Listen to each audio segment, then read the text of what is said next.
ಎಲ್ಲರಿಗೂ ನಮಸ್ಕಾರಗಳು.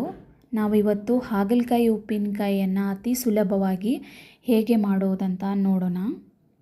ಮೊದಲಿಗೆ ನಾನು ಒಂದು ಪಾತ್ರೆಯಲ್ಲಿ ನೀರು ಹಾಕ್ಕೊಳ್ತಾ ಇದ್ದೀನಿ. ಇವಾಗ ನಾನು ಹಾಗಲಕಾಯಿಯನ್ನು ಸ್ವಚ್ಛವಾಗಿ ತೊಳ್ಕೊಳ್ತಾ ಇದ್ದೀನಿ. ಏನಕ್ಕಂದರೆ ತರಕಾರಿ ಶಾಪ್ಗಳಲ್ಲಿ ಎಲ್ಲ ವೆಜಿಟೇಬಲ್ಸ್ಗಳನ್ನು ಓಪನ್ ಆಗಿ ಇಡ್ತಾರಲ್ವ, ಅಲ್ಲಿ ವಾಹನಗಳ ಓಡಾಟ ಜಾಸ್ತಿ ಇರೋದರಿಂದ ಅದರ ಮೇಲೆ ತುಂಬ ಧೂಳು ಕೂತ್ಕೊಂಡಿರುತ್ತೆ.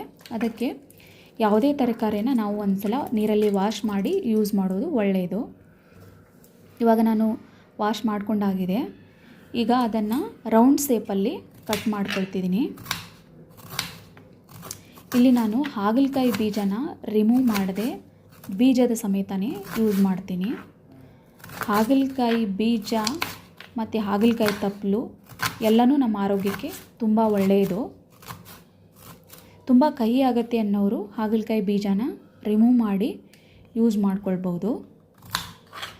ನಾವು ಹಾಗಲಕಾಯಿಯನ್ನು ವಾರದಲ್ಲಿ 2 ಬಾರಿ ಆದರೂ ಉಪಯೋಗ ಮಾಡಬೇಕು. ಉಪಯೋಗ ಮಾಡೋದ್ರಿಂದ ನಮ್ಮ ರಕ್ತದಲ್ಲಿರುವ ಸಕ್ಕರೆ ಅಂಶ ಕಡಿಮೆ ಆಗುತ್ತದೆ.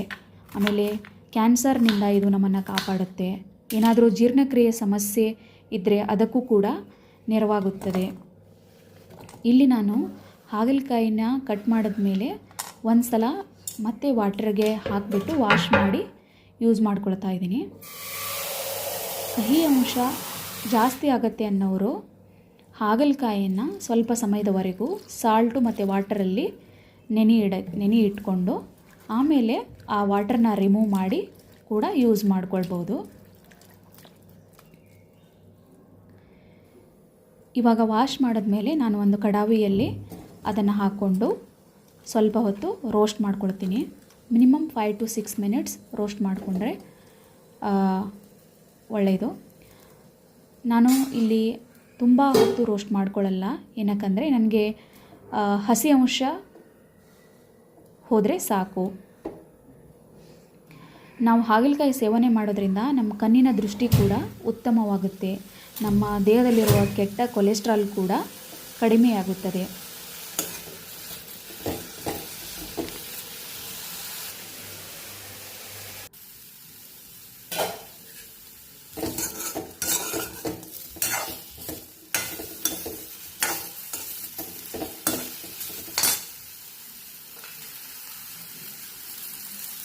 ಇವಾಗ ನಾನು ಸ್ವಲ್ಪ ಹೊತ್ತು ರೋಸ್ಟ್ ಆದಮೇಲೆ ಅದಕ್ಕೆ ಒಂಚೂರು ಆಯಿಲ್ ಹಾಕ್ಕೊಂಡು ಮತ್ತೆ ರೋಸ್ಟ್ ಮಾಡ್ಕೊಳ್ತಾ ಇದ್ದೀನಿ. ಸ್ವಲ್ಪ ಹಸಿ ವಾಸನೆ ಹೋದರೆ ಸಾಕು.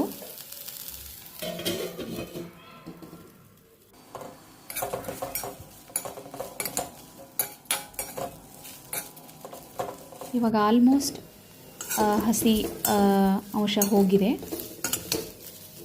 ಸೊ ಚೆನ್ನಾಗಿ ರೋಸ್ಟ್ ಆಗಿದೆ. ಜಾಸ್ತಿ ರೋಸ್ಟ್ ಮಾಡಿಕೊಂಡ್ರೆ ಚೆನ್ನಾಗಿ ಅನಿಸುತ್ತೆ ಅನ್ನೋರು ಸ್ವಲ್ಪ ಹೊತ್ತು ಜಾಸ್ತಿ ರೋಸ್ಟ್ ಮಾಡ್ಕೊಳ್ಳಿ.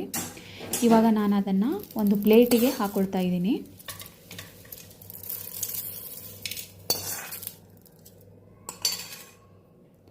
ನಾವು ಪ್ಲೇಟಿಗೆ ಹಾಕ್ಕೊಂಡ್ಮೇಲೆ ನೋಡಿ, ಮನೆಯಲ್ಲಿ ತುಂಬ ಬೇಸಿಕ್ಕಾಗಿ ಯೂಸ್ ಮಾಡ್ತಕ್ಕಂಥ ಸಾಮಗ್ರಿಗಳನ್ನು ಯೂಸ್ ಮಾಡಿ ನಾವು ಈ ಪಿಕಲನ್ನು ಮಾಡೋದು. ಇಲ್ಲಿ ಚಿಲ್ಲಿ ಪೌಡರು, ಸಾಲ್ಟು, ಅರಿಶಿನ ಪುಡಿ, ಲೆಮನ್ನು, ಇಂಗು, ಆಮೇಲೆ ಆಯಿಲು.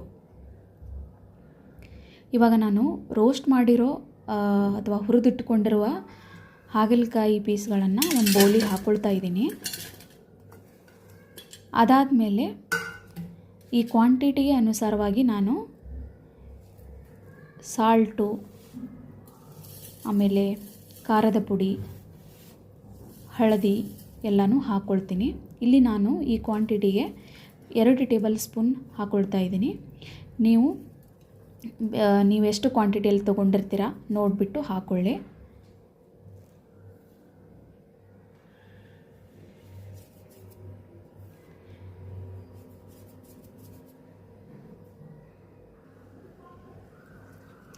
ಆಮೇಲೆ ನಾನು ಒಂದು ಲೆಮನನ್ನು ಯೂಸ್ ಮಾಡ್ಕೊಳ್ತಾ ಇದ್ದೀನಿ. ಅದರಲ್ಲಿ ತುಂಬ ರಸ ಇದ್ದರೆ ಒಂದು ಸಾಕು, ಇಲ್ಲ ಅಂದರೆ 1.5 ಯೂಸ್ ಮಾಡ್ಕೊಳ್ಬೋದು.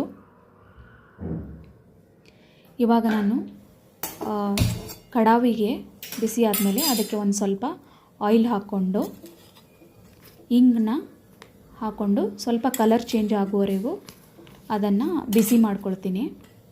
ನಾವು ಇಂಗನ್ನು ಯೂಸ್ ಮಾಡೋದ್ರಿಂದ ನಮ್ಮ ಅಜೀರ್ಣ ಮತ್ತು ಮಲಬದ್ಧತೆ ನಿವಾರಣೆ ಆಗುತ್ತೆ. ಆಮೇಲೆ ಜೀರ್ಣಕ್ರಿಯೆಯ ಸಮಸ್ಯೆ ಇದ್ದರೆ ಅದನ್ನು ಕೂಡ ನಿವಾರಿಸಲು ಇದು ತುಂಬ ಪ್ರಯೋಜನವಾಗುತ್ತೆ.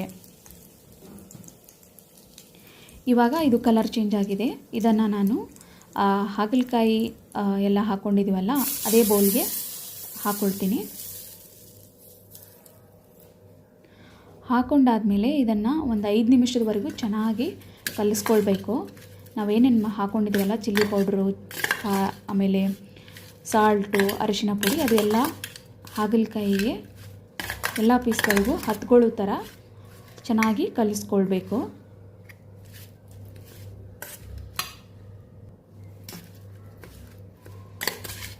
ಇವಾಗ ಚೆನ್ನಾಗಿ ಕಲಿಸ್ಕೊಂಡಿದ್ದೀನಿ.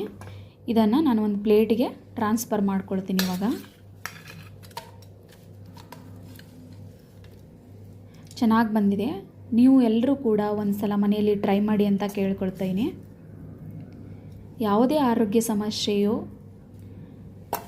ಬಂದ ಮೇಲೆ ಕಷ್ಟಪಡೋದಕ್ಕಿಂತ ಮುಂಚೆನೇ ಸ್ವಲ್ಪ ಎಚ್ಚೆತ್ಕೊಂಡಿರೋದು ಒಳ್ಳೆಯದು. ನೋಡಿ, ತುಂಬ ಚೆನ್ನಾಗಿ ಬಂದಿದೆ. ಆರೋಗ್ಯವೇ ಭಾಗ್ಯ ಅಲ್ವಾ, ಅದಕ್ಕೆ ಮುಂಚೆನೇ ಕಾಳಜಿ ವಹಿಸ್ಕೊಳ್ಬೇಕು.